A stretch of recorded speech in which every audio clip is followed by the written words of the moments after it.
What's going on, family? Back on here with the Juke, man. Today we're gonna be discussing the Giants versus the Vikings Wildcard weekend preview, man.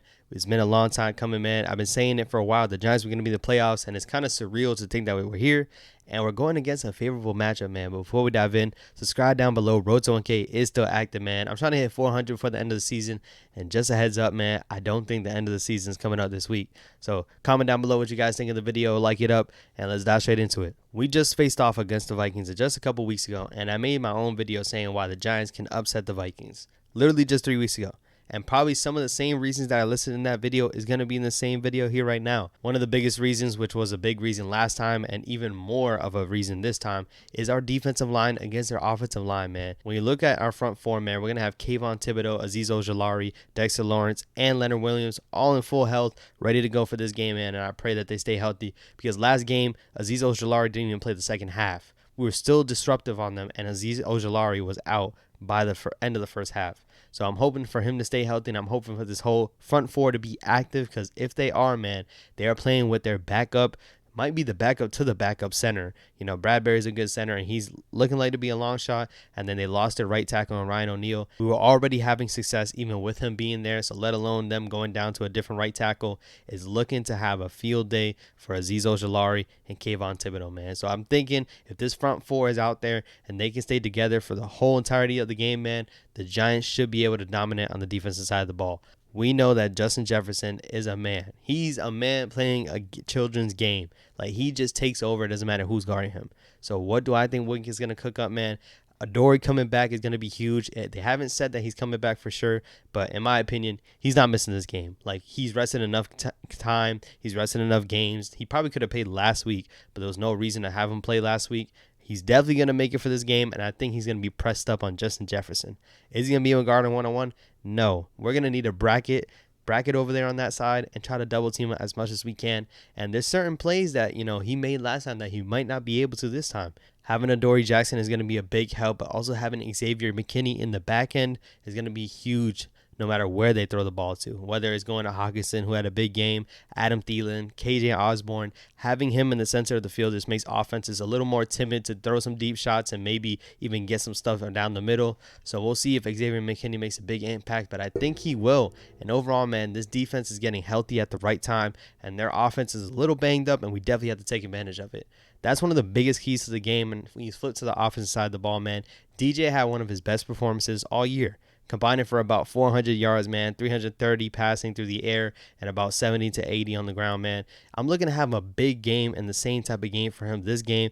Obviously, the playoff jitters might be there, but this is going to be a huge game on Daniel Jones, and obviously with everybody watching, everybody in the country watching this game, man, he needs to go out there and prove what he's been doing every single game throughout this year.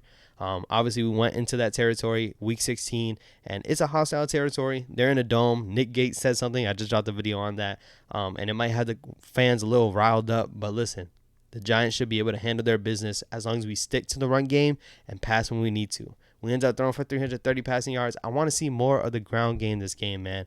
I definitely think this offensive line is getting it together in terms of running the ball, and I think we should be able to do the same thing against the Vikings how we've been doing the past couple of weeks. Against the Vikings, Saquon had 80 rushing yards. Daniel Jones had about 80 rushing yards. We need the same type of game, and we just need to even accentuate it more. Probably the biggest deciding factor in that last game was us turning the ball over, man. You had Daniel Bellinger fumble. You had Daniel Jones throwing a pick, and then you had a block punt that essentially gave them a touchdown on their side of the ball. So when it comes to that, man, if we can limit those turnovers, we cannot have any. We need to play a flawless game as we normally play. You know, normally we don't really turn the ball over that much. We were one of the best teams in turnovers, if not the best team, in limiting the amount of turnovers on the offensive side of the ball. We can't have those things happen in their home stadium in that playoff game, man. We just can't expect to turn the ball over and still win that game.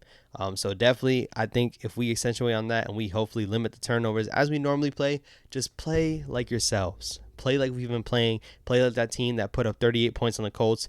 And shoot, even what happened last week when our third stringers were over here fighting with the number 1 seed Philadelphia Eagles. We need that same mentality coming into this game, and I think the Giants will be able to replicate that and hopefully come out with the W, man.